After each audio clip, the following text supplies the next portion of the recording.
Hello children, ఎలా ఉన్నారు అందరూ? ఈరోజు నేను మీకు చెప్పబోయే కథ రామచిలుక సహాయం. దేవాపురం అనే ఊరి చివర ఒక చెట్టు ఉండేది. ఆ చెరువులో ఒక మొసలి నివసిస్తూ ఉండేది.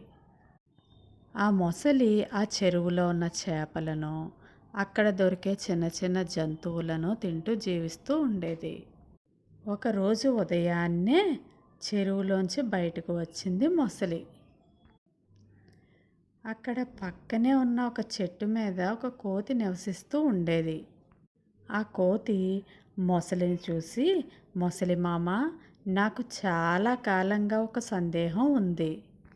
అప్పుడు మొసలి, "ఆ, ఏంటో చెప్పు" అంది. అప్పుడు కోతి మొసలితో ఇలా అంది, "మొసలి మామ, నాకు చాలా కాలంగా ఒక సందేహం ఉంది. నువ్వు ఏదైనా ఒక ప్రాణిని ఆహారంగా తీసుకున్న తర్వాత ఎందుకు కన్నీరు కారుస్తావు అని అడిగింది.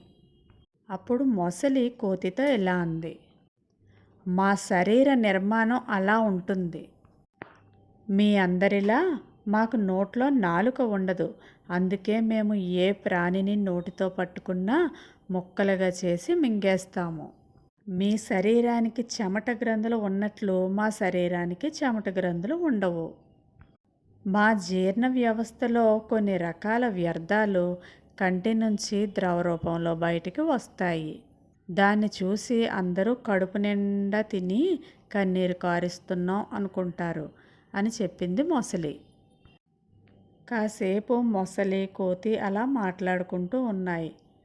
కొంతసేపటికి మొసలి కోతితో ఇలా అంది, "దూరం నుంచి నువ్వెవరో నాకు సరిగా తెలియడం లేదు. కాస్త దగ్గరకు రా" అంది మొసలి. మొసలి, కోతి మాట్లాడుకున్న మాటలన్నీ అక్కడ పక్కనే ఉన్న చెట్టు మీద ఒక రామచిలుక వింటుంది. వెంటనే రామచిలుక, "వెళ్ళొద్దన్నయ్య, అది నేను తినేస్తుంది" అంటూ చెట్టు మీద నుంచి రామచిలుక అరిచింది.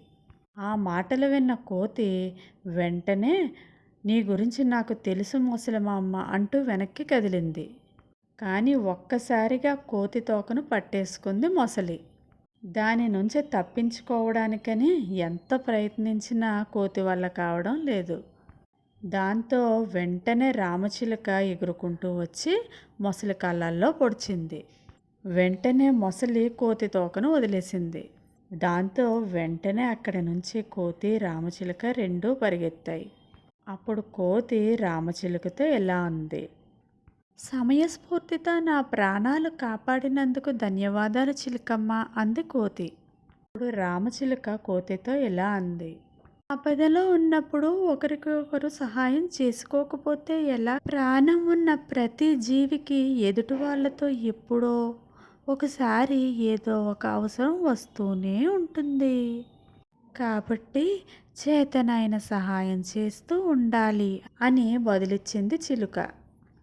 అదర్రా పిల్లలు, రామచిలుక చేసిన సహాయం. ఈ కథ కనుక మీకు నచ్చినట్లయితే ప్లీజ్ లైక్ చేసి సబ్స్క్రైబ్ చేసుకోండి. Thank you.